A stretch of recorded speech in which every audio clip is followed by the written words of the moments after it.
Seigneur.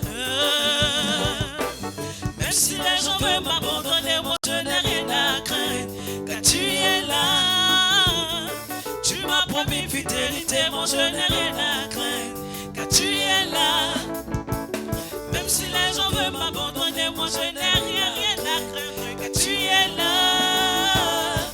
Tu m'as promis fidélité, moi je n'ai rien à craindre, car tu es là. Hey. Yeah, oh. Yeah, oh. Yeah, oh. Yeah, oh. Yeah, oh. Yeah, oh. Ah, yeah. Yeah, oh, oh, oh. Yeah, oh, oh, oh. Yeah, oh, oh, oh, oh. Yeah, oh, oh, oh, oh. Yeah, oh, oh, oh, oh. Yeah, oh, oh, oh, oh. Ah, yeah. Notre vie dépend de toi, Seigneur. Notre avenir dépend de toi. Dépend de toi, Seigneur. Notre santé dépend de toi. Notre santé dépend de toi, Seigneur. Notre avenir dépend de toi. Dépend de toi, Seigneur. Même si les gens veulent m'abandonner. Même si les gens veulent m'abandonner, moi je n'ai rien à craindre, car tu es là. Tu m'as promis fidélité, moi je n'ai rien à craindre, car tu es là. Même si les gens veulent m'abandonner, moi je n'ai rien à craindre, car tu es là. Tu m'as promis fidélité, moi je n'ai rien à craindre, car tu es là. Oh, je ne suis pas seul, je ne suis pas seul, je ne suis pas seul, je ne suis pas seul, je ne suis pas seul, je ne suis pas seul, je ne suis pas seul, je ne suis Tu n'es pas seul. Ton Dieu est avec toi. Parce qu'il t'a promis fidélité. On y va. Verset 10.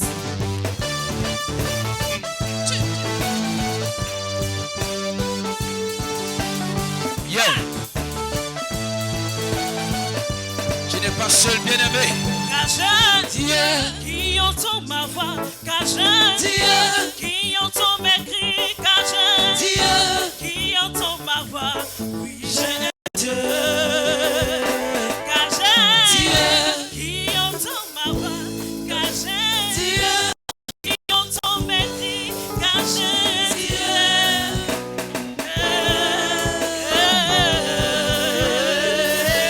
Acclame Jésus. Yes. Acclame Jésus. Notre avenir dépend de lui. Et nous avons un Dieu qui entend nos voix, un Dieu qui entend nos cris dans les moments de détresse, dans les moments d'épreuve.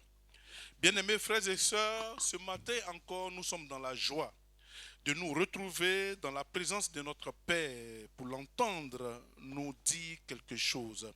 Comme quoi devrait-il nous dire un mot, seulement un mot, pour que notre situation puisse changer dans les temps d'épreuve.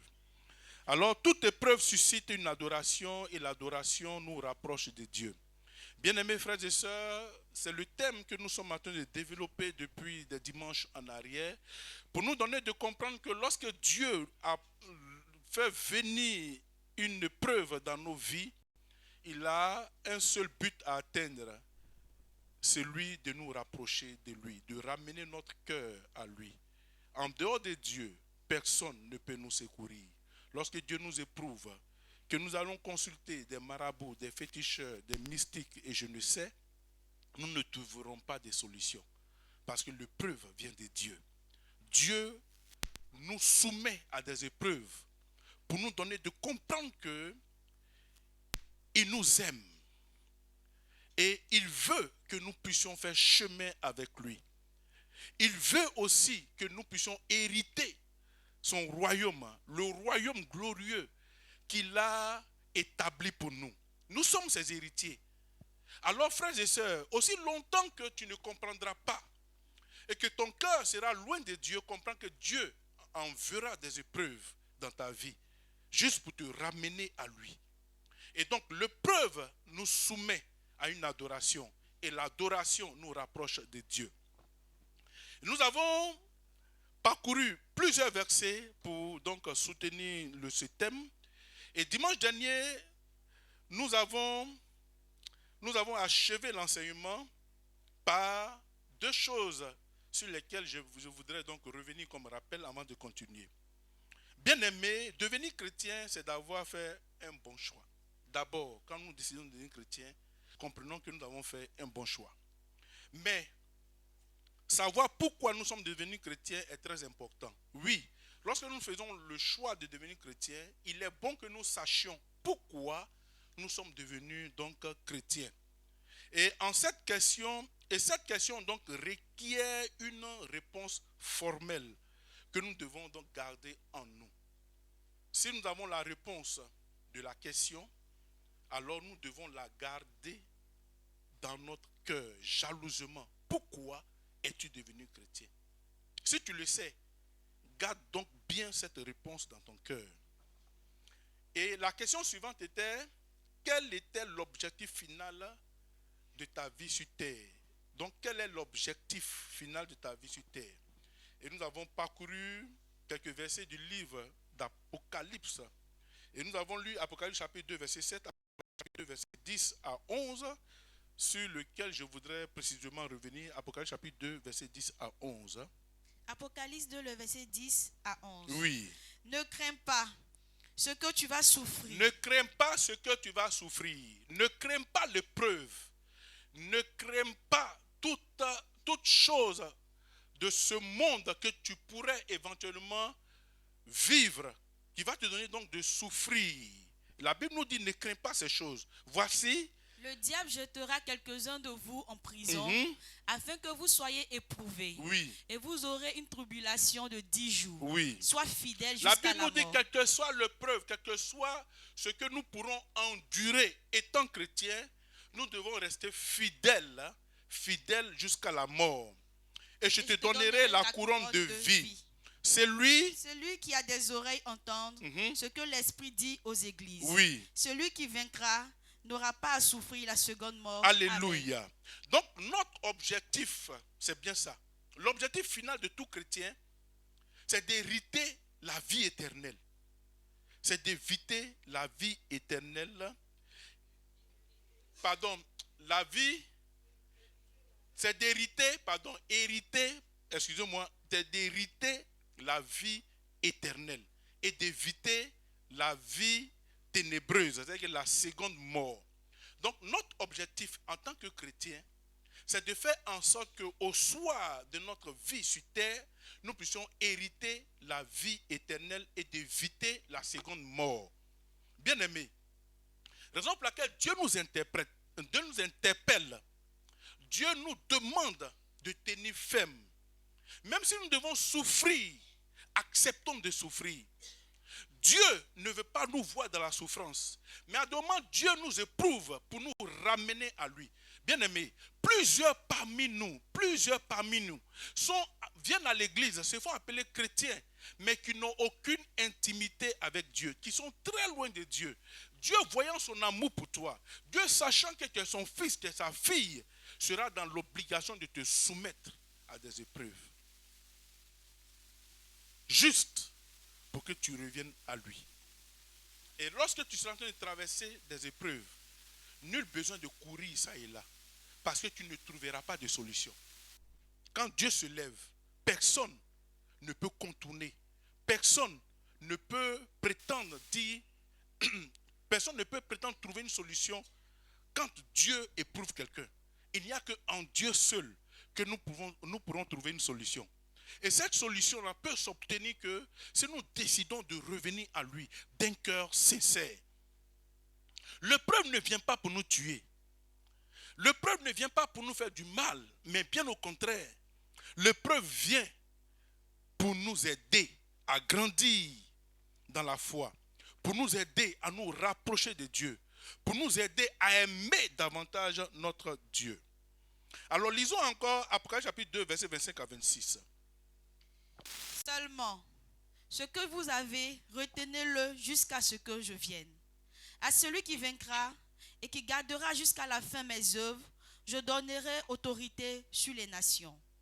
Alléluia. Il dit seulement, ce que vous avez, retenez-le jusqu'à ce que je vienne.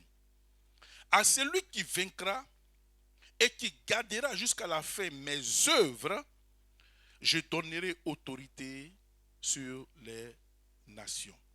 Et si nous parcourons le livre d'Apocalypse, nous verrons plusieurs versets qui nous interpellent à ce sujet.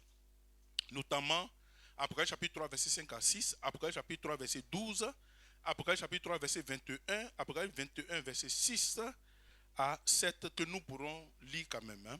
Apocalypse chapitre 21, verset 6 à 7. Et il me dit, c'est fait. Je suis l'alpha et l'oméga, le commencement et la fin. À celui qui a soif, je donnerai de la source de l'eau vive, de l'eau de la vie gratuitement. Celui qui vaincra héritera ces choses. Je serai son Dieu, il sera mon fils. Amen. Amen. On reprend le texte, s'il te plaît. Apocalypse 21, le verset 6 à 7. Et il me dit, c'est fait. Je suis l'alpha et l'oméga, le commencement et la fin. À celui qui a soif, je donnerai de la source de l'eau de la vie gratuitement. Celui qui vaincra héritera ces choses. Je serai son Dieu, il sera mon fils. Amen. Amen. Nous lisons à nouveau 2 Timothée chapitre 4, verset 6 à 8. 2 Timothée chapitre 4, verset 6 à 8. Car pour moi, je sais déjà des libations. Et le moment de mon départ est proche. Oui. J'ai combattu le bon combat. J'ai achevé la course. J'ai gardé la foi. Alors, Paul dit, pour lui, il sait déjà des libations. Et le moment de son départ approche. Bien aimé, le moment du départ de chacun de nous approche. Plus un jour passe, plus nous nous approchons du moment du départ. Plus une semaine passe, un mois passe, nous nous approchons du moment du départ. Plus une année passe, plus nous nous approchons du moment du départ. Et comme nous ne savons pas le jour où chacun de nous doit partir, nous devons donc nous tenir prêts. Aussi, nous devons nous mettre à la place de Paul qui dit, je sais déjà de libation. Nous devons nous aussi servir de libation. Comprendre qu'à tout moment, nous pouvons quitter cette terre. À tout moment. Il n'y a pas d'âge.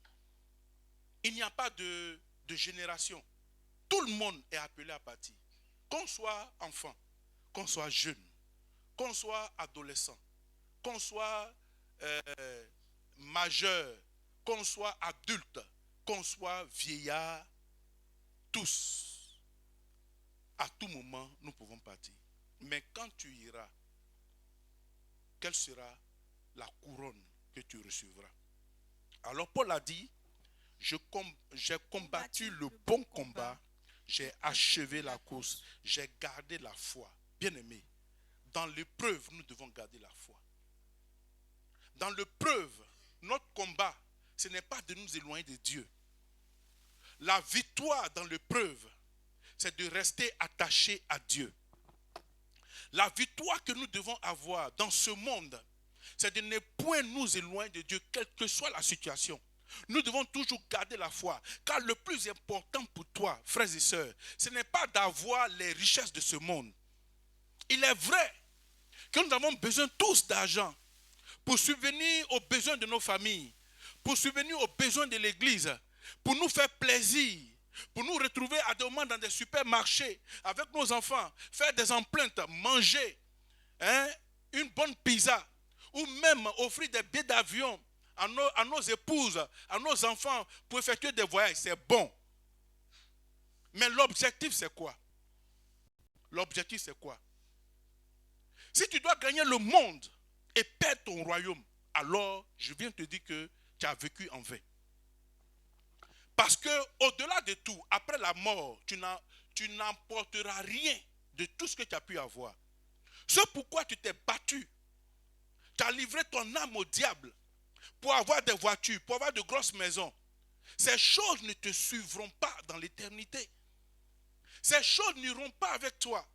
Bien-aimé, C'est pour cela qu'à demain, Dieu t'enverra des épreuves pour que tu reviennes à lui. Tu peux avoir l'argent et être éprouvé par Dieu. Tu peux avoir des milliards et être éprouvé. Il y a des gens qui ont suffisamment d'argent, mais aujourd'hui qui sont éprouvés. Hier ou avant-hier, nous avons vu l'image du roi du Maroc. Dans sa maladie, un roi qui a tout à sa disposition. Il a tout. Mais aujourd'hui, regardez, une maladie est en train de le décimer. Nous prions que Dieu étende sa main sur lui. Pour vous dire quoi? Pour vous dire que ce n'est pas l'argent qui est la solution à nos problèmes. Alléluia. Qu'est-ce que ce roi n'a pas? Mais aujourd'hui, une maladie. Et quand on a lu le nom de la maladie, nous on s'est dit, mais d'où vient cette maladie? Ce n'est pas une maladie ordinaire, comme le palu, quoi encore? La fièvre typhoïde, par exemple. C'est une maladie bizarre. Vous voyez? Et cette maladie-là, quoique le roi ait tout le trésor du Maroc à sa disposition, il n'arrive pas à trouver une solution. Aujourd'hui, il ne sort même plus. Et si vous suivez l'actualité, c'est son fils d'à peine 22 ans, 23 ans, il ne sait quel âge, il est très jeune, qu'aujourd'hui qui est en train de faire office de son père. Donc ça sert à quoi? Je comprends pourquoi la Bible dit que sert-il à un homme de gagner tout le bien de ce monde s'il perdait son âme? Frère, ça sert à quoi d'avoir... On court. On cherche, on ne met pas Dieu au centre de nos vies. Nous recherchons l'argent, on veut avoir de belles maisons. C'est bon, toutes ces choses. Et Dieu même se réjouit. Quand nous dormons chrétiens, nous dormons dans de grandes maisons. Mais si la grande maison doit te détourner de Dieu, l'argent doit te détourner de Dieu, ça ne vaut pas la peine. Ça ne vaut pas la peine. J'ai été épris de compassion pour ce roi. Le voir et ne pas pouvoir régler cette situation de maladie, alors qu'il a toute une armée à sa disposition. Il a des soldats à sa disposition. Il a des avions de guerre à sa disposition. Il a des bateaux de guerre à sa disposition. Mais ces choses ne peuvent pas vaincre la petite maladie.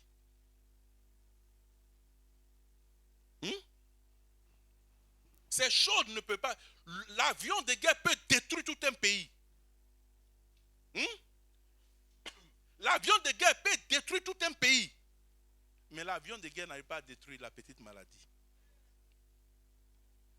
Est-ce que Gisèle, est-ce que tu peux imaginer ça? Alléluia. L'avion de guerre peut raser un pays tout entier.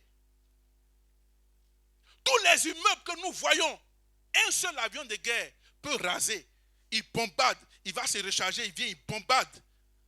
Mais regarde, une petite maladie. Une petite maladie. Malgré ces milliards, on ne trouve pas de solution. Aujourd'hui, nous apprenons que l'ex-président du Burkina est aussi dans un état. Vous voyez, malgré tout l'argent qu'il a pu avoir, on n'arrive pas à régler la situation. Bien aimé, chacun te dit que l'argent ne règle pas tout.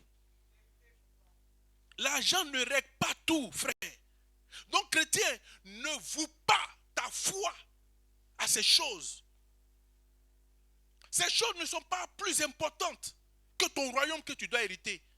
Ces choses ne sont pas plus importantes que ton intimité avec Dieu que tu dois développer. Raison pour laquelle Dieu, par amour pour toi, se verra obligé de t'infliger des épreuves pour que tu reviennes à lui.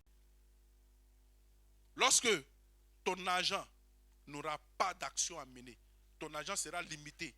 Lorsque ton pouvoir d'achat sera limité, lorsque tes grosses maisons ne pourront pas te sauver la vie, c'est en ce moment que tu comprendras que Dieu est la solution de tout.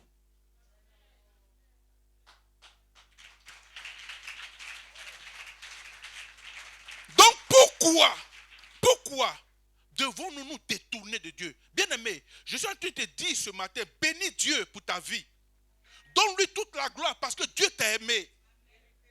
Dieu t'a aimé, frère.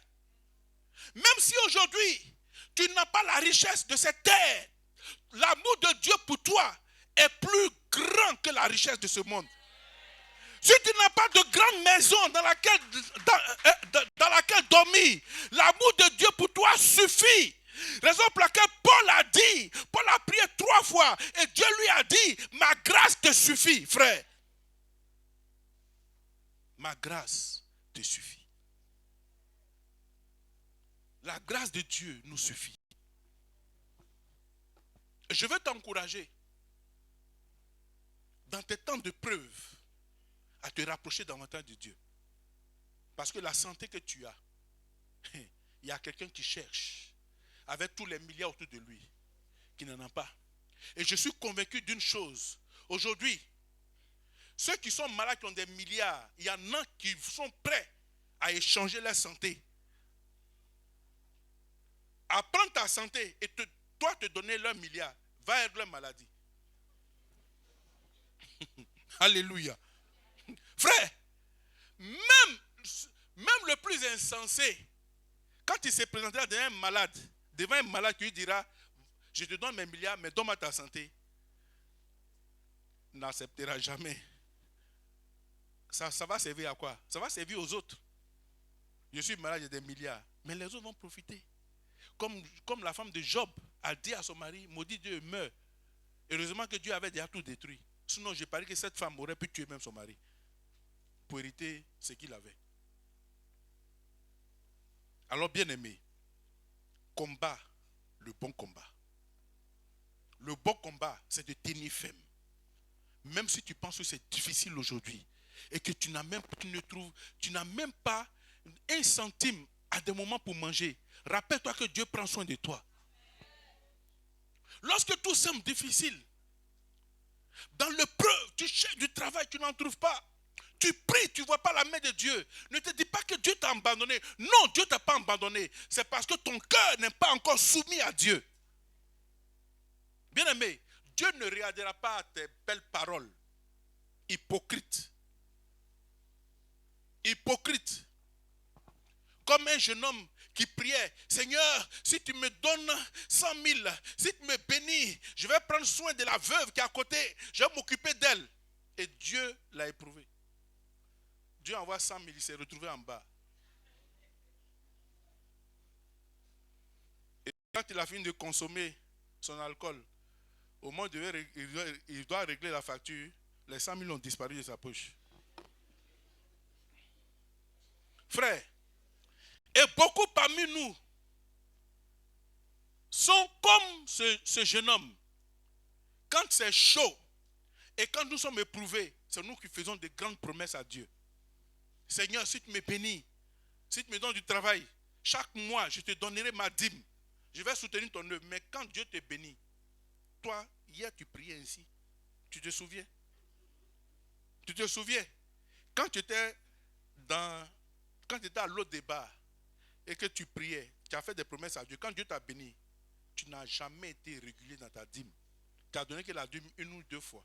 Le reste, tu as la paix. Et aujourd'hui, tu es dans les épreuves et tu fais encore les mêmes promesses. Tu fais d'autres promesses à Dieu. Tu penses que Dieu va t'écouter. Dieu regardera ton cœur. Tant que ton cœur n'a pas été transformé, Dieu est avec toi. Le plus important, ce n'est pas ce que tu dois avoir sur cette terre. Dieu, ton âme est plus chère à ses yeux que tout ce que tu peux avoir sur cette terre. C'est pour ça qu'il va te prouver. Tant que tu n'auras pas été un adorateur en esprit et en vérité, l'épreuve ne s'arrêtera pas. Dieu te donnera ce qu'il te faut, mais il ne t'introduira pas dans la gloire. Jusqu'à ce que ton cœur change. Il faut comprendre ça. Hier, quand tu étais dans l'hôpital, venais-tu à l'église? Où étais-tu? Tu te jouais maman bonheur, papa bonheur. Tu étais le parrain de tous les anniversaires du quartier. Oubliant Dieu, Dieu te prouvera. Donc combat le bon combat. Garde la foi. Ne désespère pas. Un jour nouveau se lèvera pour toi. lorsque ton cœur changera. Alléluia. Bien-aimés frères et sœurs, ne fuyons pas l'épreuve de Dieu. Chacun de nous a son histoire. Chacun de nous a son histoire.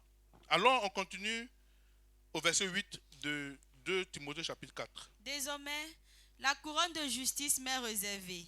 Le Seigneur, le juste juge, me le donnera en ce jour-là, et non seulement à moi, mais encore à tous ceux qui auront aimé son avènement. Amen. À peine le Seigneur, le juste juge. Dieu est juste. Il est le juste juge. Ce que tu mérites, et tu le donneras. Mais pas en dehors de ses plans. Paul est resté fidèle à Dieu. Paul a servi Dieu avec intégrité. Paul n'a pas abandonné. Même quand il souffrait. Paul n'a pas abandonné. Frère, je veux t'inviter à ne pas abandonner ton Dieu. À ne pas te détourner de ses voies. Bien-aimé, les épreuves de Dieu dans nos vies sont diverses. Ton épreuve n'est pas l'épreuve de l'autre. Ton histoire n'est pas l'histoire de l'autre. Il y a des gens aujourd'hui qui sont éprouvés. Dieu pour t'éprouver, utilise tes enfants pour t'éprouver. Tes enfants vont te fatiguer.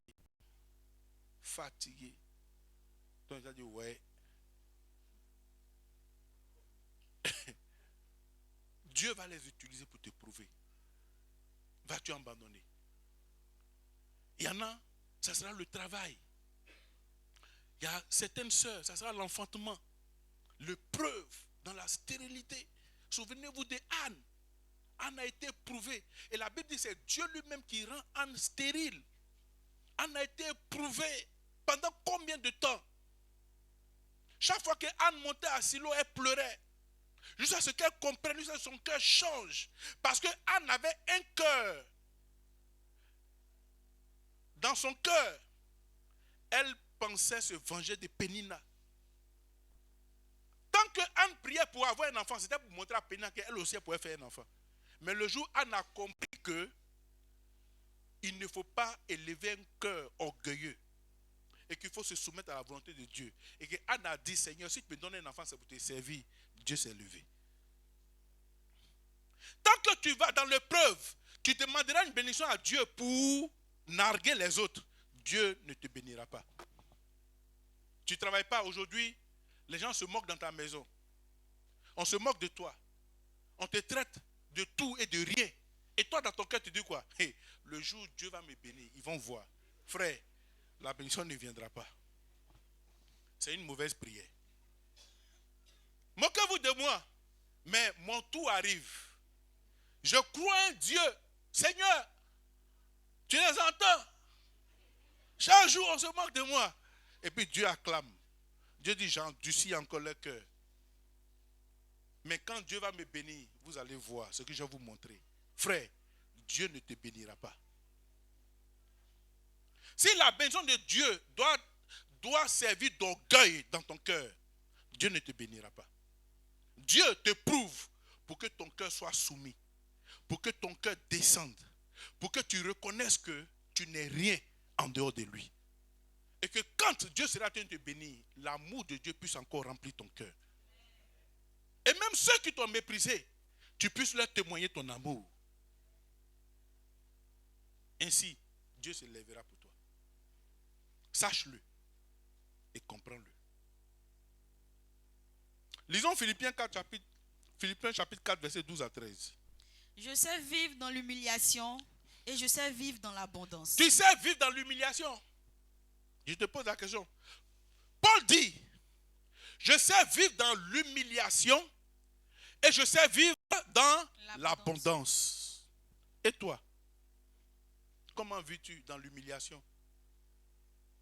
Dans la disette, comment vis-tu? Il faut savoir accepter de vivre aussi dans la disette. Il y en a qui sont tellement orgueilleux que ils refusent ce qui est vrai. C'est-à-dire que dire à quelqu'un la vérité est un problème pour eux. Tu as déménagé, tu habites dans un bas quartier. Mais quand tu rencontres des gens de ton ex-quartier, tu leur fais croire que tu ne vis pas là-bas, que tu vis ailleurs. Alléluia. Tu es tellement orgueilleux que même quand tu as faim, quand on te propose à manger, tu dis non, ça va. Pourtant, tu sais que tu as faim, que tu as le vertige. Alléluia.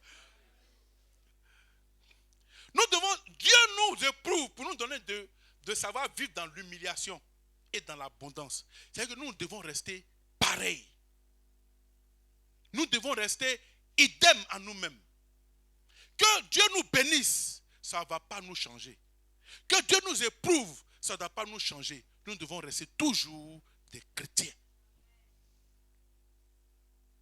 Mais aujourd'hui, tu es dans la disette.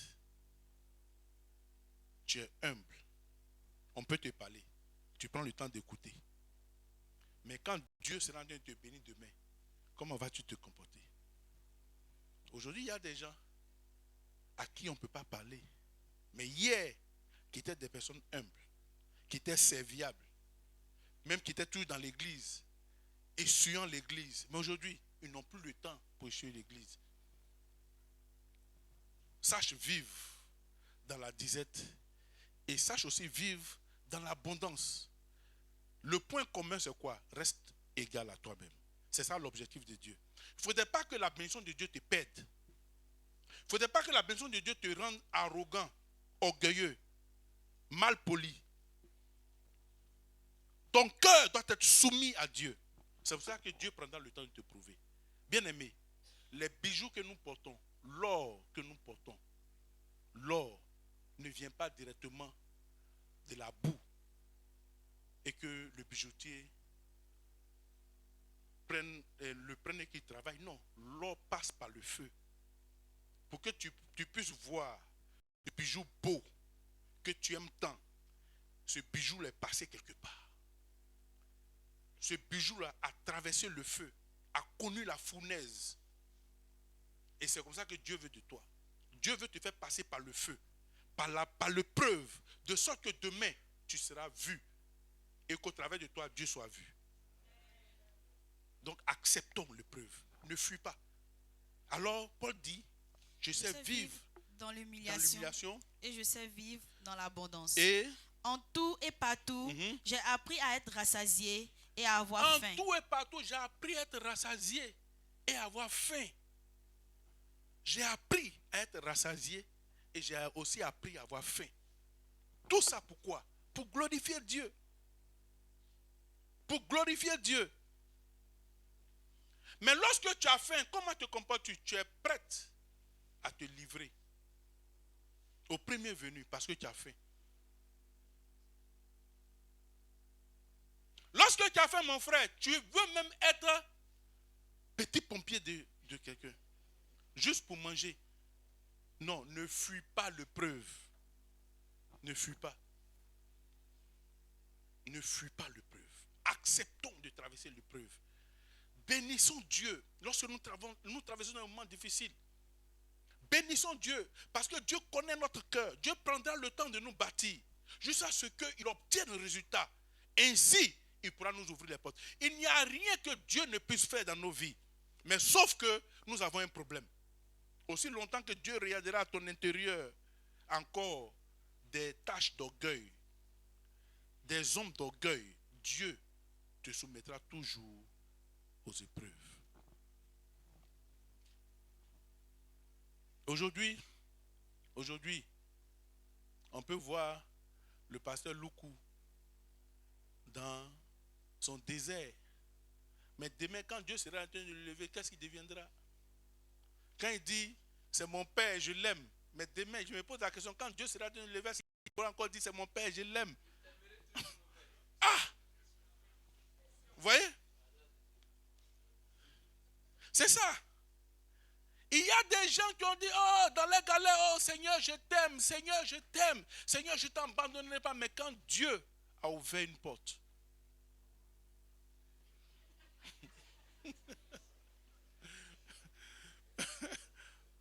on ne les a plus reconnus. Verset suivant. Il dit quoi? En tout et partout, Oui. j'ai appris à être rassasié et à avoir faim, à être dans l'abondance et à être dans la disette. Je puis tout par celui qui me fortifie. Apprenons aussi la faim. Apprenons la faim. Accepte aussi d'avoir faim. Tu as trop mangé. Quand tu mangeais, tu n'avais jamais eu la présence d'esprit de jeûner. Non. Jeûner pour toi était une catastrophe épouvantable. Jeûner, quand on te parle de jeûner, en même temps, tu trembles. Mais Dieu t'a retiré la nourriture de la bouche pour que tu apprennes à jeûner. Dans tous les cas, que tu veux ou tu parles, déjà tu jeûnes. Déjà tu jeûnes, et même bien. Donc, apprends à vivre dans la faim. Apprends à vivre aussi dans l'abondance. C'est aussi ça le preuve de Dieu. Frères et sœurs, en toute sincérité, moi je veux partager avec vous certaines raisons qui me poussent. Dimanche dernier, j'en ai énoncé déjà. Quand je lis certaines portions de la parole de Dieu, ça me donne plus de force de m'attacher à Dieu. Et je comprends que ma vie sur terre ne doit pas être conditionnée par la richesse. Je vais me contenter de ce que Dieu me donne. Que sa volonté se fasse dans ma vie.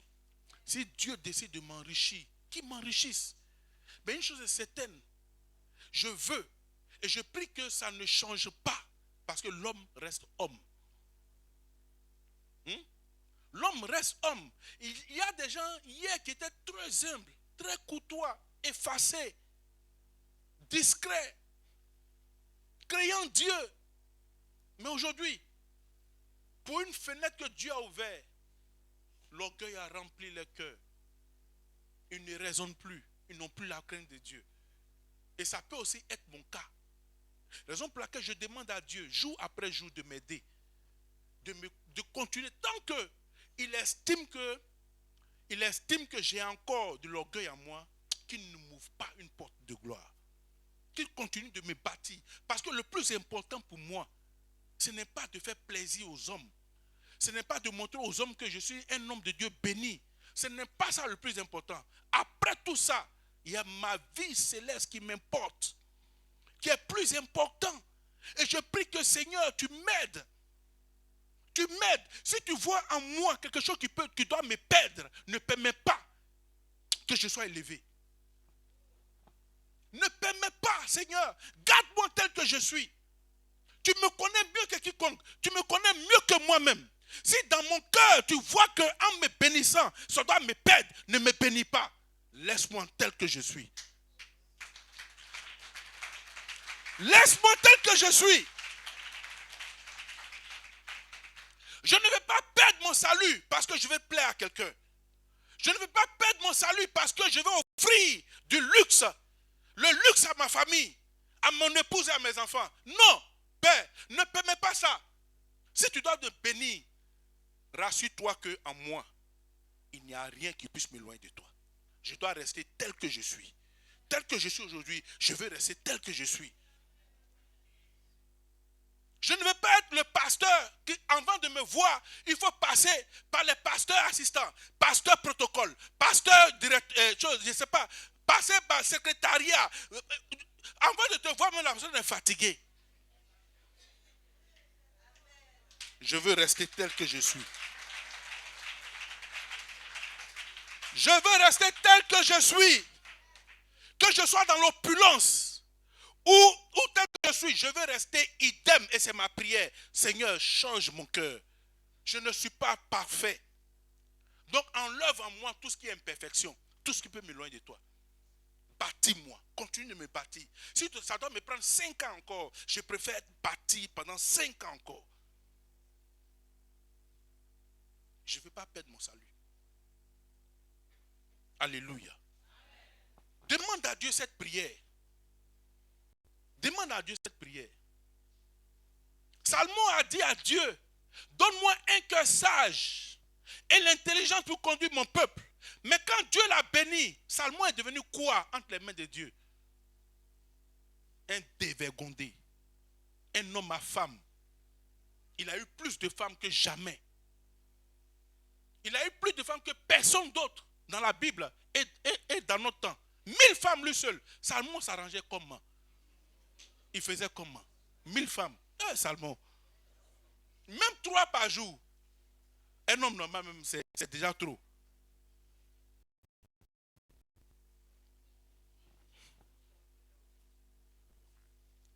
Dieu sonde les cœurs.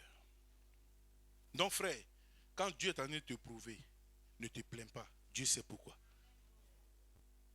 Quand Dieu est en train de te prouver, ne te plains pas. Garde ton cœur plus que toute autre chose. Garde ton cœur. Ce n'est pas parce que un pasteur roule dans une ML, dernier cri, que je vais moi aussi me battre pour rouler dans une ML, dernier cri. Non, frère. Si je dois rouler dans une ML pour que les gens me voient et que je sois acclamé et que les hommes m'assensent, ça ne vaut pas la peine. Je préfère marcher. Je préfère marcher.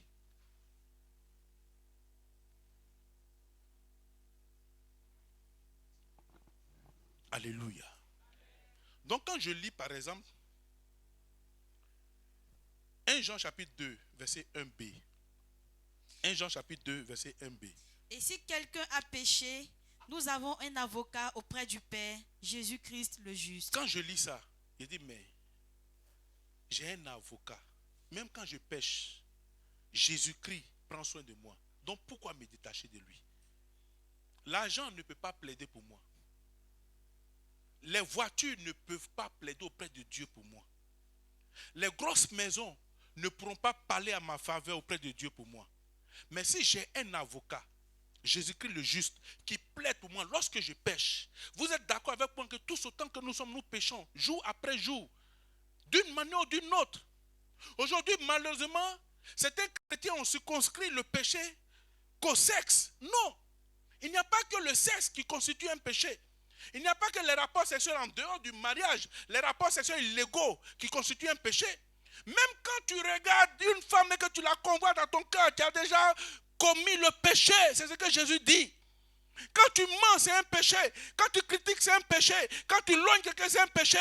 Tu as de mauvaises pensées de quelqu'un en toi, c'est un péché. Nous péchons en pensée, en propos et en acte. Donc, en tout temps et en tout lieu, nous péchons. Donc quand je me rends compte qu'il y a un avocat qui parle toujours pour moi, ça me donne plus de volonté de m'attacher à mon Dieu. Frère, tu peux vivre une bonne vie chrétienne et au dernier jour tu rates, tu fais un seul péché, ça te conduit en enfer. C'est pour ça que Jésus-Christ est avec nous. Et quand je lis ça, je suis fortifié. Je vais davantage m'attacher à ce meilleur avocat. Quand je lis encore 1 Timothée chapitre 2 verset 5 à 6.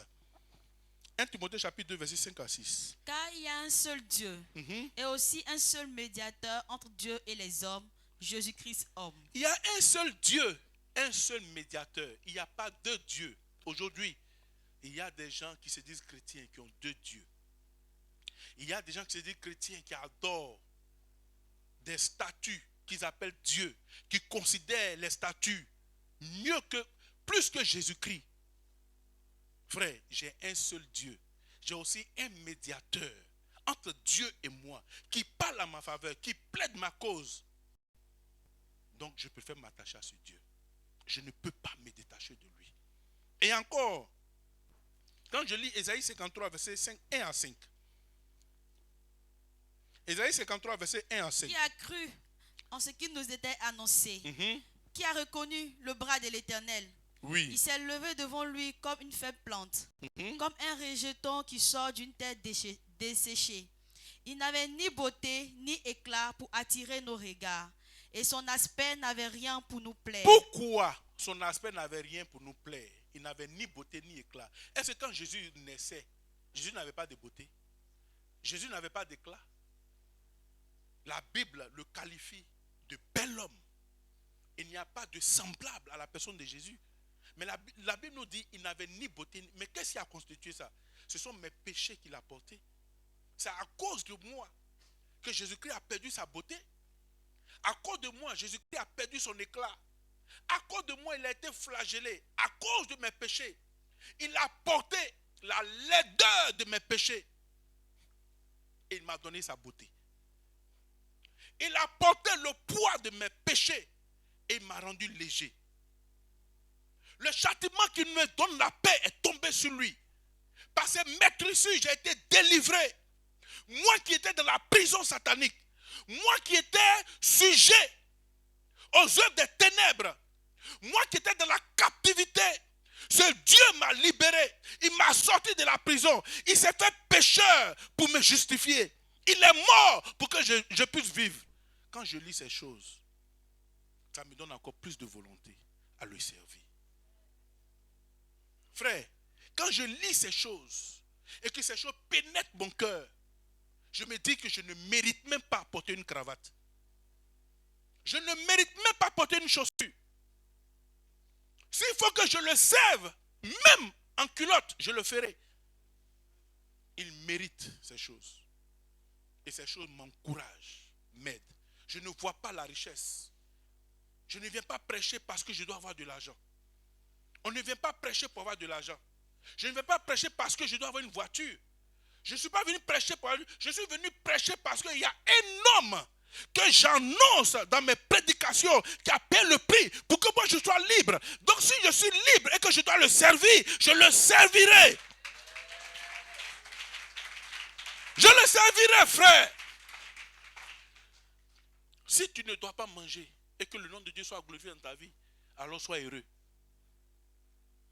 Si tu ne dois pas avoir de toi où dormir à cause de Jésus-Christ, sois heureuse, sois heureux. Si ton mari doit te mettre dehors à cause de Jésus-Christ, bénis le nom de Dieu.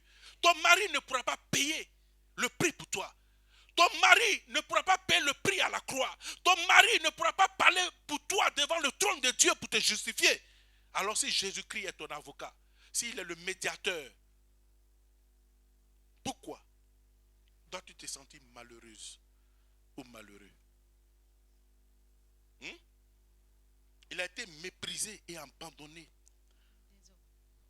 Des hommes de douleur, habitués à la souffrance, semblables à celui dont on détourne le visage. Nous l'avons dédaigné, nous n'avons fait de lui aucun cas. Cependant, ce sont nos souffrances qu'il a portées, ce sont nos douleurs qui s'est chargé. Et nous l'avons considéré comme puni, frappé de Dieu et humilié. Mais il était blessé pour nos péchés, brisé pour nos iniquités. Le châtiment qui nous donne la paix est tombé sur lui. Et c'est par ses maîtrisures que nous sommes guéris. Frère.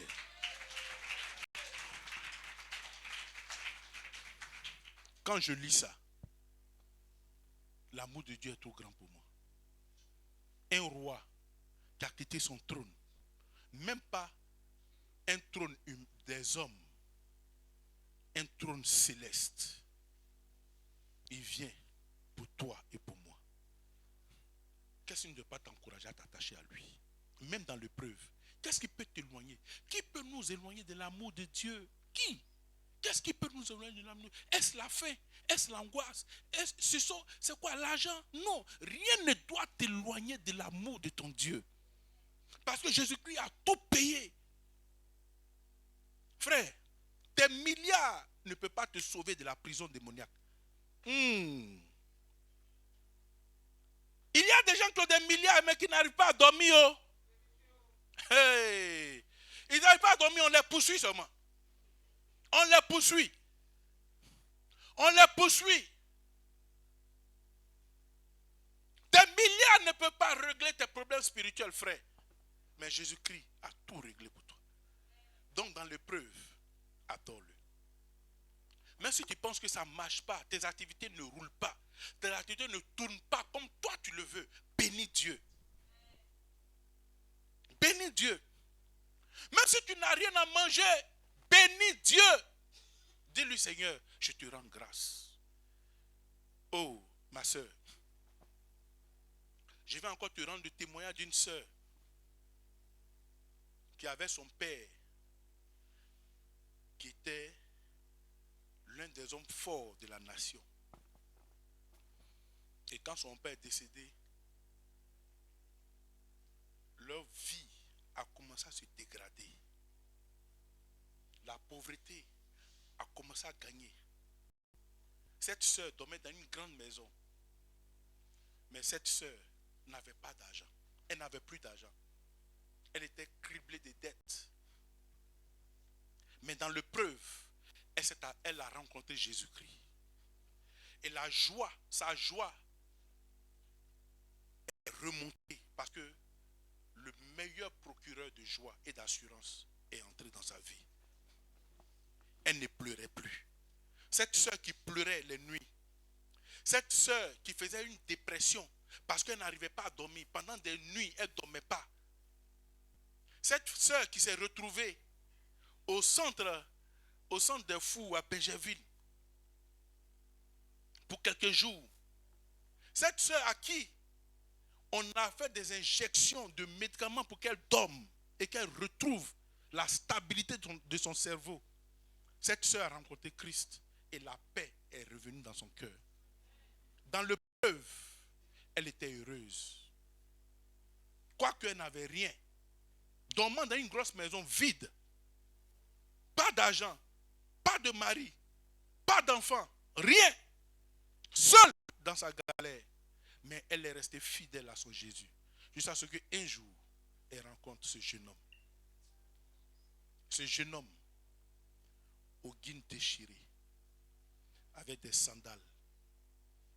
Les guines que vous avez appelées, c'est pas comment, pété, avec des sandales.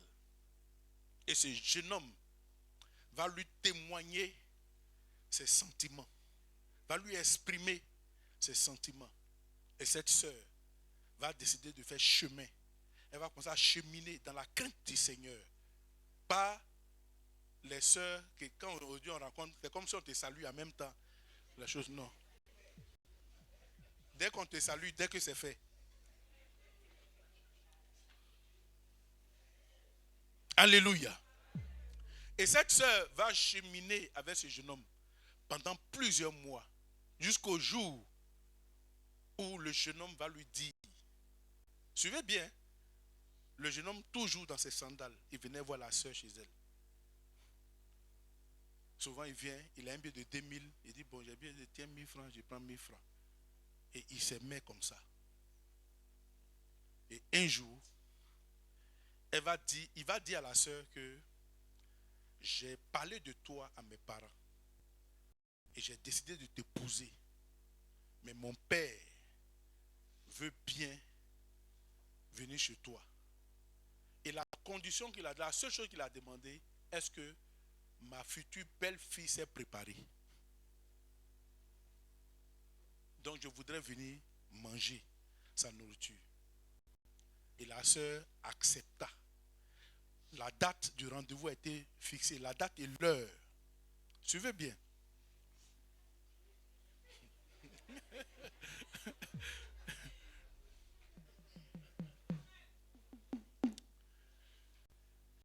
Suivez bien.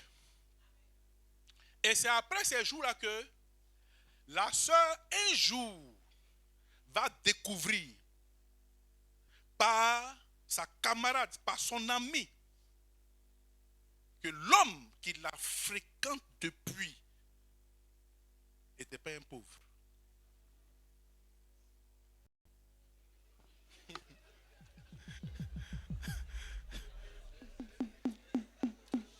Alléluia.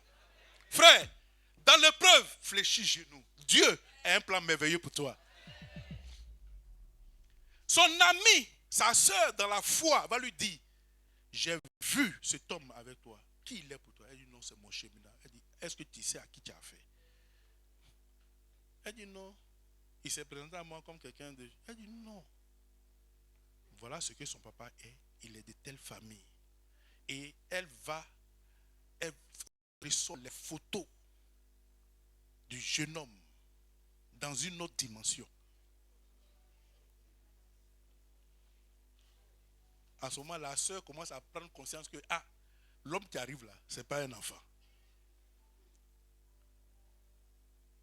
Et elle partage le secret avec son homme. Voilà ce que j'ai appris de toi. Dis-moi la vérité.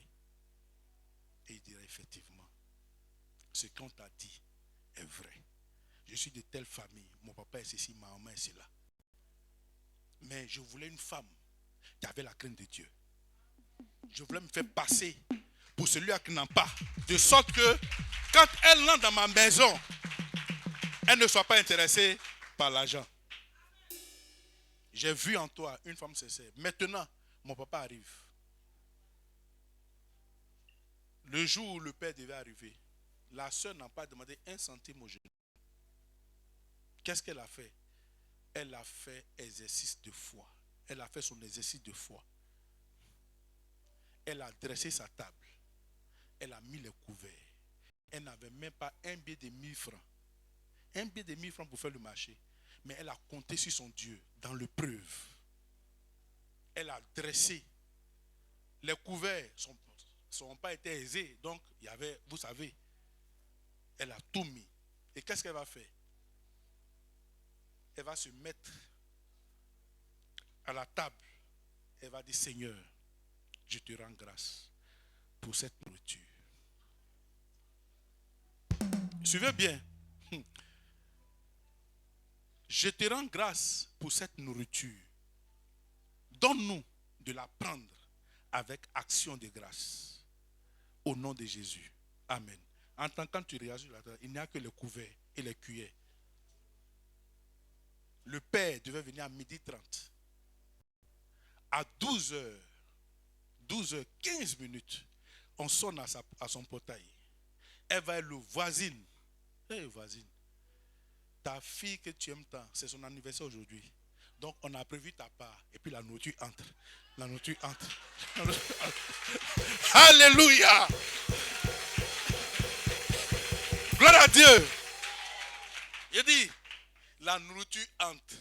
Divers mets, ça rentre. Ça rentre. Ça rentre. Entrée. Divers plats de résistance. Quoi d'autre? Dessert, les bons vins, ça rentre. La table est pleine. La cuisine. 15 minutes après, à 12h30 pile, le père arrive. Il a dit, ouais, dans l'épreuve, compte sur Dieu. Compte sur Dieu. Le père s'assoit. Il mange. Il mange avec appétit. Dieu a mis l'appétit et la faim dans son ventre. Tout ce que sa langue touchait était circulant. Le père a validé au-dessus de ses espérances. Et quand il a fini, il a roté. Il dit, mon fils, je te l'accorde, tu peux l'épouser. Quand la soeur sort, quand elle voit le cortège du père, elle dit, ouais, Seigneur, tu es fidèle. Aujourd'hui, mon désert est arrêté. Alléluia. Bien-aimé, dans l'épreuve, sois fidèle à Dieu. N'abandonne pas la main de Dieu. Ne marchande pas ta foi. Ne marchande pas ton royaume. Imaginez-vous que si cette sœur avait ouvert la porte, vous savez de quoi il parle. Que celui qui a les oreilles, pour qu'on comprenne. Ce jeune homme ne l'aurait pas considéré et Dieu n'aurait pas été avec elle. Mais dans l'épreuve, elle est restée fidèle. Elle a toujours compté sur son Dieu. Elle n'a point déshonoré son Dieu. Elle n'a point marchandé sa foi. Elle n'a jamais travesti sa relation avec Dieu. Elle est restée fidèle à Dieu. Comme Job l'a été. Comme Abraham l'a été. Dans les épreuves, demeurons fidèles à Dieu, frère. Parce que ce Dieu qui nous éprouve est plus grand que toute chose. Il a les moyens de nous bénir au-delà, au-dessus de toute chose. Notre Dieu n'est pas limité. Il peut nous introduire là où on n'a jamais pensé y arriver. Rien ne lui est impossible, frère. Dieu te prouvera pour ramener ton cœur à lui. Dieu te prouvera pour ramener ton cœur à lui. Mais si cette sœur vous relate sa vie passée, alors vous aurez tout compris. Hier, quand papa était dans l'abondance, comment vivait-elle? Il fallait que Dieu la brise. en lui enlevant son père, en lui enlevant sa mère, en permettant aux gens de mettre la main sur tous les biens de ses parents. Elle s'est retrouvée seule, face à son Dieu. Elle a tourné partout. Il n'y avait pas de solution. Il fallait qu'elle fléchisse genoux. Jésus la solution. Frère, dans l'épreuve, cherche ton Dieu. Aime-le davantage. Ne maudis pas ton Dieu. Ne murmure pas. Accepte l'épreuve. Aujourd'hui, ça peut être dur. Des années après, ça peut être dur. Mais laisse-moi te dire, en une seule année, Dieu peut te donner de rattraper tout ce que tu as perdu en 20 ans, en 10 ans, en 15 ans. Aimons Dieu, attachons-nous à lui. Même quand c'est difficile, n'abandonne pas. Si tout semble perdu, n'abandonne pas. Quand tout le monde te tournera le dos, n'abandonne pas. Ne compte pas sur un homme. Un homme peut te décevoir. Ton frère peut te décevoir. Ta mère peut te décevoir. Ton père peut te décevoir. Tes parents peuvent te décevoir. Tes hommes peuvent te décevoir. Mais Jésus-Christ seul reste fidèle. Fidèle. Alors je suis en train de te dire, mon frère, toi qui traverses l'épreuve, ma soeur, toi qui en ce moment traverses un moment difficile, bénis Dieu. Derrière l'épreuve, regarde l'amour de Dieu pour toi. Regarde l'amour de Dieu pour toi. Notre Dieu ne faillit pas. Expérimente-le. Laisse les gens dire ce qu'ils ont envie de dire. Laisse les gens dire de toi ce qu'ils ont envie de dire. Laisse les gens t'humilier. Tout ça fait partie de l'épreuve. Demain, ils rendront témoignage de ce que ton Dieu est grand. Ton Dieu est fidèle. Il tient toujours ses promesses. Il n'abandonne pas. Jésus est fidèle en sa parole. Même si c'est difficile aujourd'hui, crois. Il va prendre soin de toi, même dans l'épreuve. Parce que tu es son enfant. Parce que tu es son fils. Parce qu'il t'aime. Je ne faillis jamais. Il prend soin de moi. Son enfant, mon Dieu ne faillit. Fidèle, frère. Mon Dieu est fidèle. Dis-le avec moi. Il ne faillit. Mon Dieu est fidèle. Il ne faillit. Satan veut te faire croire qu'il n'est pas fidèle. Oui, mon Dieu est fidèle. Mon Dieu proclame-le que ton Dieu est fidèle. Ni la faim, ni la misère, ni la disette ne doivent t'éloigner de Dieu. Il tient toujours ses promesses. Il tient toujours. Même quand c'est difficile. Toutes ses promesses. Oh, Jésus est fidèle. Il est fidèle. Mon roi est fidèle. Oui, il est fidèle, il est fidèle, il est Il prend fidèle. soin de moi. Il prend soin Il prendra soin de toi. Oh, Jésus. Son enfant, mon Oh, Dieu. il est fidèle, mon Dieu est fidèle. Jamais il prend soin de moi. Son enfant, mon Dieu ne faillit jamais. Il tient toujours ses promesses. Il tient toujours. Il tient ses promesses. Toutes ses promesses. Oh, Jésus est fidèle. Il est fidèle. Oh, mon Dieu est fidèle. Il est fidèle, il est fidèle. Oh. Il prend soin de moi. Oui, il prend soin de moi. Dans ma misère, dans ma galère, il prend soin de moi. Jamais. Dans les difficultés, il ne m'abandonnera pas. Oui, il est avec moi. Même quand le monde m'abandonne, oui, il reste fidèle. Ne faillit jamais. Il tient toujours. Il tient Toutes ses promesses. Toutes ses promesses. Il est fidèle en sa parole. Dieu est fidèle, frère. Il prend soin de Il prend soin de moi. Hey, parce que je suis son enfant. Il ne m'abandonnera jamais. Jamais, jamais, jamais. Il reste fidèle. Il reste fidèle. Oui. Son enfant, mon Dieu ne faille. Oh, il tient toujours. Il tient toujours. Hey. Et toutes ses promesses. Il est fidèle, hein? Il est fidèle en sa parole. Il prend soin de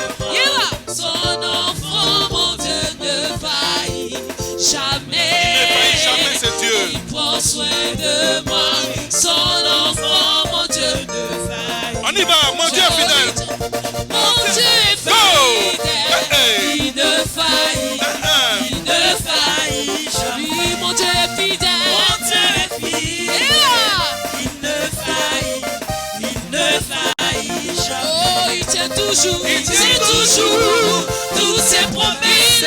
Il est fidèle dans sa parole.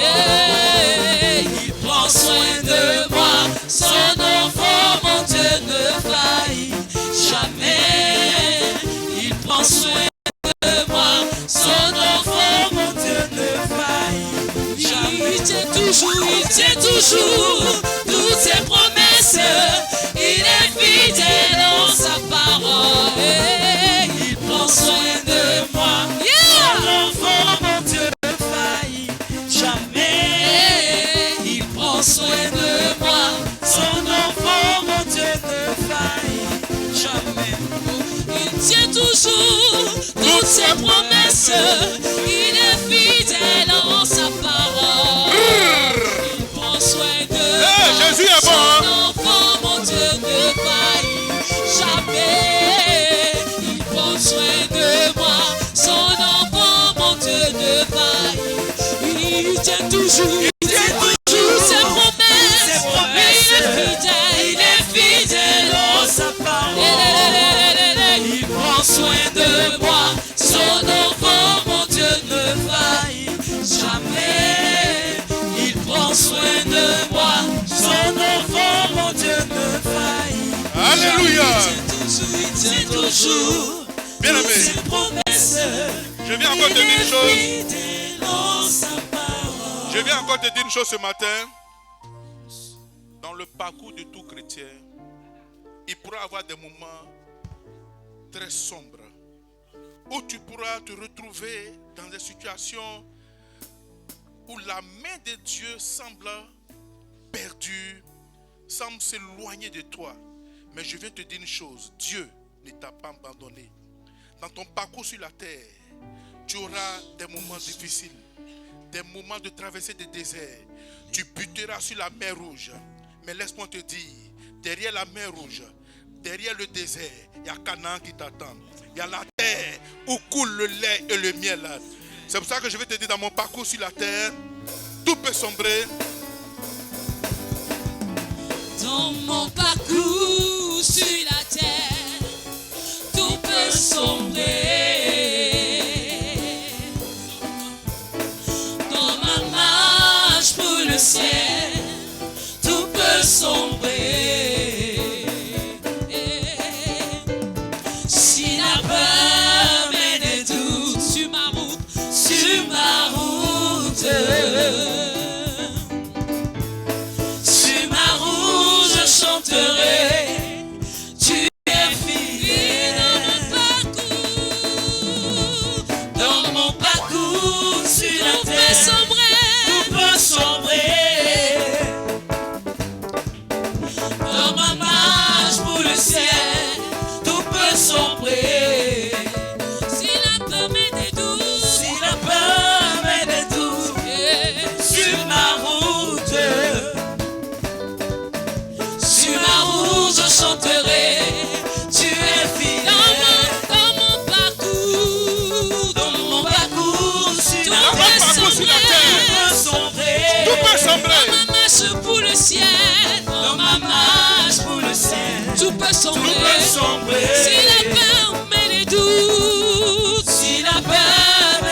Alléluia. Vous savez, quand ce cantique-là m'inspire tellement que je sais une chose, tout chrétien a un témoignage à rendre. Et ton témoignage doit donner aux gens de se poser la question. Comment tu fais? Et pourquoi tu comprends? Parce que quand Dieu commence à te visiter après l'épreuve, tu deviens fou. Et tu ne te contrôles plus. Quand tu dois danser, tu danses. Quand tu dois célébrer, tu danses. Même dans la rue, tu ne tiens plus compte. Parce que tu sais d'où tu viens. Tu sais d'où Dieu t'a sorti. Et tu sais comment est-ce qu'il t'a positionné. Quand quelqu'un te demandera pourquoi et comment tu le fais, alors réponds-lui bien. Yeah! Est-ce que tu peux sauter pour le Seigneur?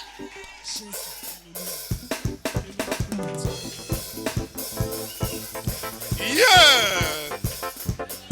Est-ce que tu es prêt à célébrer Dieu? Quelqu'un se prépare, il y a un témoignage.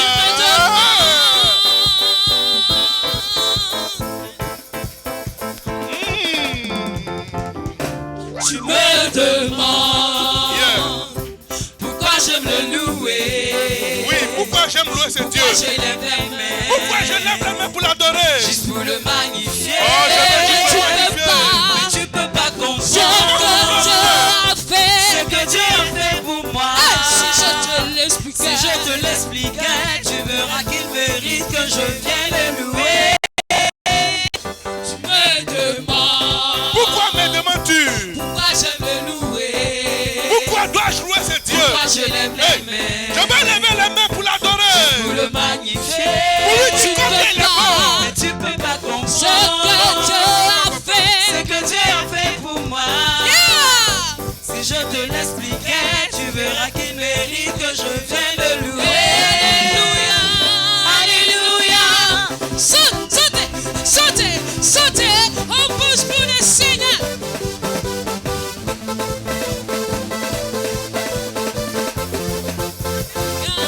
Car je n'étais rien, je n'avais rien, mais il m'a lavé avec son sang. Je ne peux pas me taire, je ne peux pas ignorer tout ce qu'il a fait pour moi.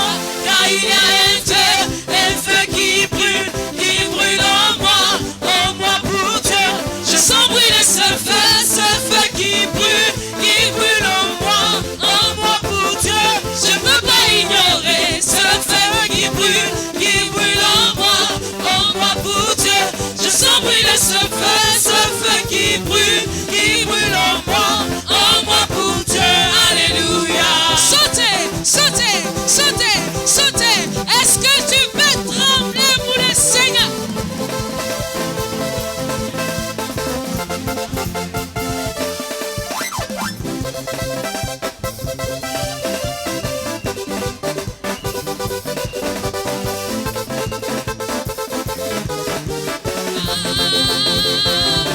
Car je n'étais rien, je n'avais rien, mais il m'a lavé avec son sang. Je ne peux pas me taire, je ne peux pas ignorer tout ce qu'il a fait pour moi.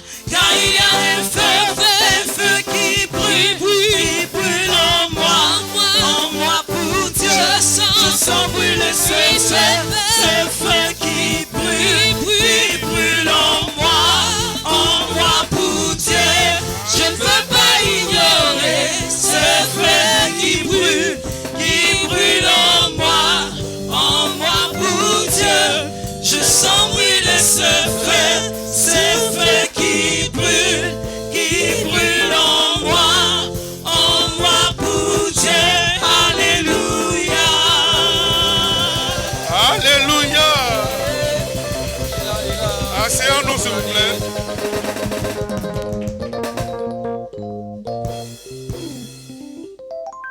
Nous allons lire 3 versets pour nous édifier et nous allons arrêter. Dimanche prochain, nous allons finir l'enseignement par la grâce de Dieu.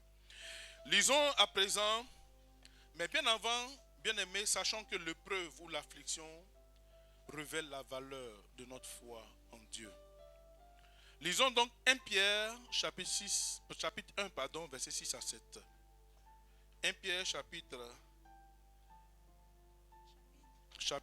1, verset 6 à 7. C'est là ce que fait votre joie.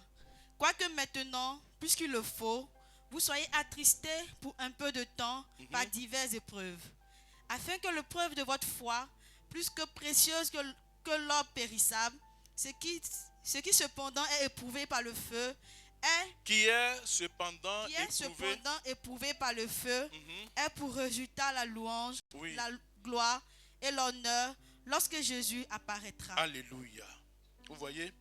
Donc je lis la parole vivante, la version parole vivante. Réjouissez-vous à cette pensée. Même si actuellement vous êtes dans la tristesse, parce que vous devez endurer pour quelque temps encore diverses épreuves et tentations, elles éprouvent la réalité de votre foi et en augmentant la valeur. Le feu, entre parenthèses, du creuset éprouve et affine bien l'or qui pourtant disparaîtra un jour. Beaucoup plus précieuse est la foi qui a résisté à l'épreuve. Elle vous vaudra louange, gloire et honneur lorsque Jésus-Christ apparaîtra. Voilà ce que la Bible nous dit. Lorsque tu seras éprouvé, même si actuellement tu traverses des moments de tristesse, comprends que tu es comme l'or qui doit être éprouvé par Dieu, par le feu. Le jour se lèvera pour toi. Et Dieu te donnera de le célébrer par la louange, par l'honneur, lorsque Jésus-Christ se lèvera pour toi. Dieu mettra un cantique nouveau dans ta bouche. Ne désespère pas. Il n'y a aucune preuve qui puisse demeurer à jamais. Toute épreuve a une fin. Toute épreuve a une fin. Alors prépare-toi à célébrer ton Dieu, parce que Jésus-Christ se lèvera pour toi et mettra fin à cette tristesse, mettra fin à cette angoisse, à tout ce qui te tracasse, qui te donne de te replier sur toi. Mais garde la foi. Garde la foi. N'abandonne pas. Ne regarde pas à ce que les gens diront. Ne regarde pas à ce que les gens font autour de toi. Ne regarde pas à ce que les gens progressent et que toi, tu es encore en arrière. Bien aimé, tu n'es pas en retard. Tu n'es pas en retard. Que les autres avancent, c'est leur temps. Que les autres évoluent, c'est leur époque. Mais ton temps arrive où le monde s'arrêtera pour t'acclamer. Le temps arrive où quelqu'un témoignera de la fidélité de Dieu dans ta vie. Bien-aimé, le plus important, ce n'est pas de démarrer. Le plus important, c'est d'arriver. Et Jésus-Christ te prépare pour l'arrivée. Jésus-Christ sera avec toi. Jésus-Christ te comblera. Il comblera le vide que tu as aujourd'hui. Il te relèvera. Il essuiera tes larmes. L'humiliation qui t'a été accordée sera restaurée par Jésus. Frère, notre Dieu est fidèle. Il est fidèle. N'aie aucune crainte. Ta joie viendra un matin. Ne t'inquiète pas. Ne t'inquiète pas, femme. Les problèmes ne durent qu'un temps. Quand il y a un ami, un Seigneur, un Dieu puissant s'appelle Jésus. Un Dieu puissant qui s'appelle Jésus, qui viendra essuyer tes larmes. Il viendra essuyer tes larmes. Même si ton cœur est déchiré, à ce matin, lève la main. Avec ta foi, déclare. Non, ne t'inquiète pas. De rien. N'aie aucune crainte, frère. La joie vient le matin. La joie vient le matin. Les problèmes ne durent qu'un temps. Les problèmes ne durent qu'un temps. Il y a un ami nommé Jésus. Il est là. Qui essuiera toutes tes larmes. Ton cœur brisé. Même si ton cœur est brisé. Lève les mains et déclare.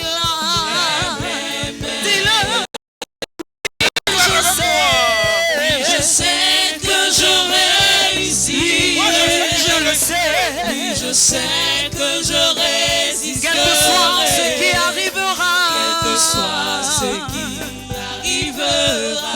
Je ne m'inquiète de rien. Oui et non, c'est Quel que soit ce qui arrivera. Quel que soit ce qui arrivera. Oui et non, c'est Avec Jésus. Avec lui. Avec Jésus, oui, je le Oui, je le peux. Avec lui, Avec lui, j'y arriverai. Quel que soit ce qui arrivera. Quel que soit ce qui Ma vie. et non, c'est Quel que soit ce qui arrivera. Quel que soit ce qui arrivera. Ma vie. Avec Jésus. Avec Jésus. Avec Jésus, oui, je le peux. Avec lui. Avec lui, je résisterai. Quel que soit ce qui arrivera. Quel que soit ce qui arrivera. La vie est entre ses mains. Oui et non, c'est Quel que soit ce qui arrivera. Quel que soit ce qui arrivera. Oui et non, c'est Quel que soit ce qui arrivera, Quel que soit ce qui arrivera. ta vie et ma vie sont entre les mains de Dieu. Ma vie est dans ses mains. Quelle que soit l'épreuve, Quel que soit, quelle que ce soit qui la tentation, arrivera. oh, ta vie Ma vie est dans est entre les mains de ses ton Dieu. mains. Alléluia. Oh, que c'est merveilleux d'avoir un Dieu si merveilleux.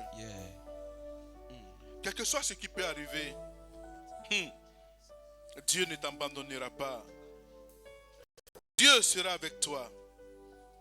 Dieu ne te tournera pas le dos. Il te retirera de la poussière et te fera asseoir avec les rois des nations. Il te retirera toi du fumier et te fera asseoir avec les grands des nations. Sa volonté pour toi est plus que manifeste et rien ne peut l'empêcher d'exercer son autorité dans ta vie. Alors crois et espère en lui. Quelle que soit la situation, ne crains pas. Continue de croire en ton Dieu. Le jour se lèvera pour toi. Il dira seulement un mot et la situation changera. Ne désespère pas. Continue. Continue. Espère contre toute entente. Espère contre toute opposition. Espère contre toute épreuve. Et sache que ton Dieu est plus fort que l'épreuve. Ton Dieu est plus puissant que l'épreuve. Ton Dieu est au-dessus des épreuves. Et rien ne peut empêcher ton Dieu d'agir dans ta vie. S'il y a une épreuve qui soit plus grande que tes attentes, comprends que Dieu ne t'éprouvera pas au-delà de tes forces. Ton Dieu ne t'éprouvera pas au-delà de tes forces. Toute épreuve qui l'a conduit dans ta vie est pour ton édification. Aucune épreuve ne pourra te tuer. Aucune épreuve ne pourra t'éloigner de Dieu. C'est pour t'affermir, car il t'a équipé et t'a donné les forces nécessaires pour faire face et pour résister à ces épreuves. Alors lisons les deux derniers versets. Jacques chapitre 1, verset 2 à 4.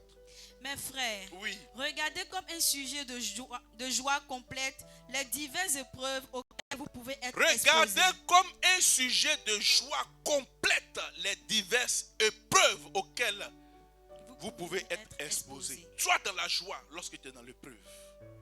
Sois content et bénis Dieu de ce qui t'éprouve.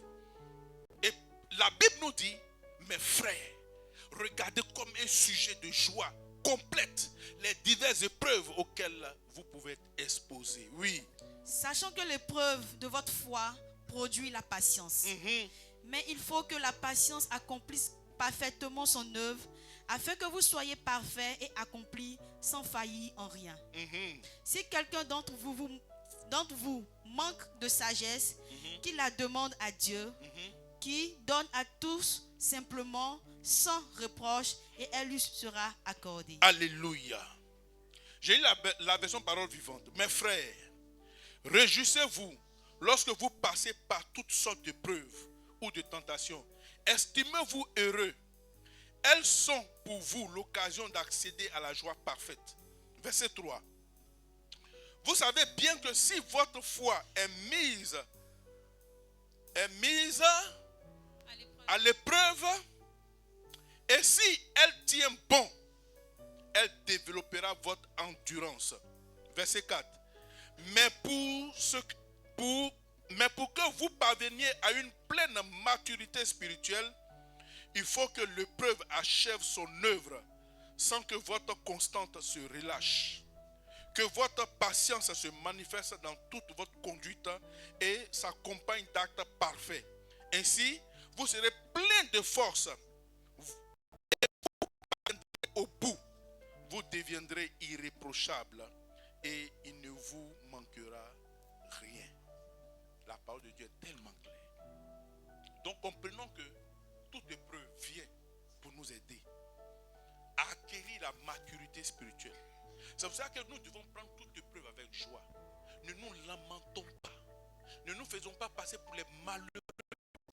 Quand tu traverses une épreuve, tu es bizarre. Même quand les chrétiens même quand les non-chrétiens te voient, ils savent tout de suite que tu as des problèmes. Non, frère. Dans l'épreuve, sois heureux. Lave-toi le visage. Habille-toi bien. Ce que tu apportes, viens célébrer ton Dieu. Dans la rue, quand on te demande qu'est-ce qui ne va pas, dis tout va bien. Souvenez-vous de cette femme qui a perdu son enfant, son unique enfant. La femme n'a pas pleuré. C'était une preuve. Même quand son mari lui a demandé qu'est-ce qui ne va pas, elle dit tout va bien. Lorsqu'elle allait voir l'homme de Dieu, tous ceux qu'elle rencontrait sur le chemin lui demandaient. Elle dit tout va bien. Elle a gardé sa foi, frère. On n'a pas vu une femme pleurnicharde, une femme qui pleurait, une femme qui se lamentait, qui va se rouler, qui a ses vêtements sales. On te voit, mais qu'est-ce qui ne va pas? Toujours, attends, tu es chrétienne, on te voit, tu es toujours triste. Il faut que tout le monde sache que tu as éprouvé quoi. C'est ça.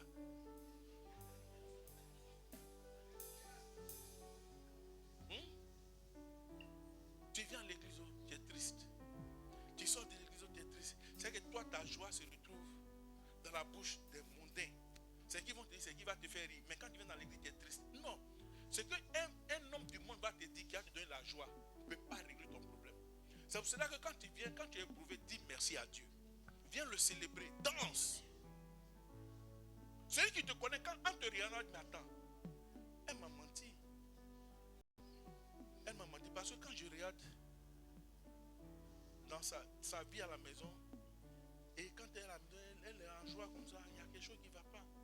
Oui, il faut confondre les gens. Parce que tu te dis que ton Dieu est tout puissant. Toi, ta vie ne se limite pas à ce que tu vis. Ce que tu vis n'est que passager. Dieu est fidèle. Donc quand je viens, je le célèbre, frère.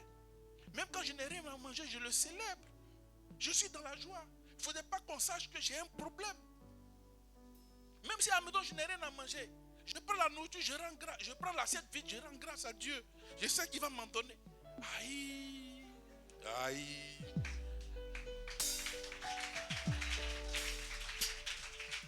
Frère,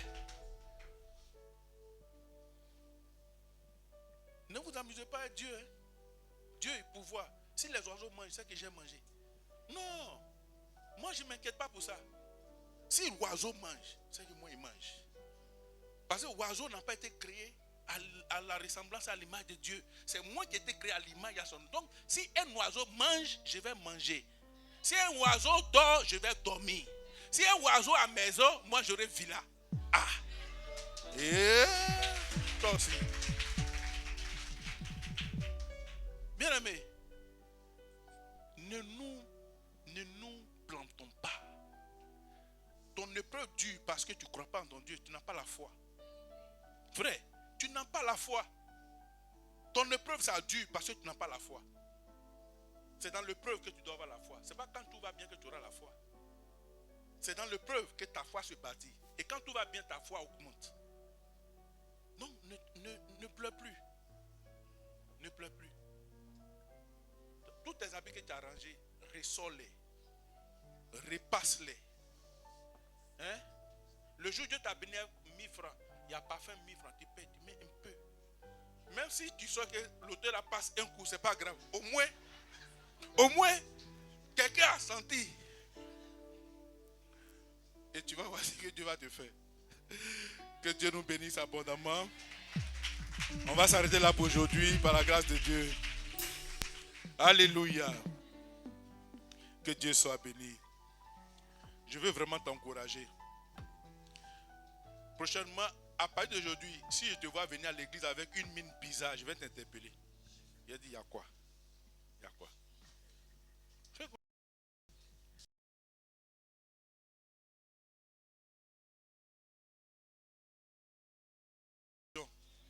Toi-même, tu as oublié pour toi.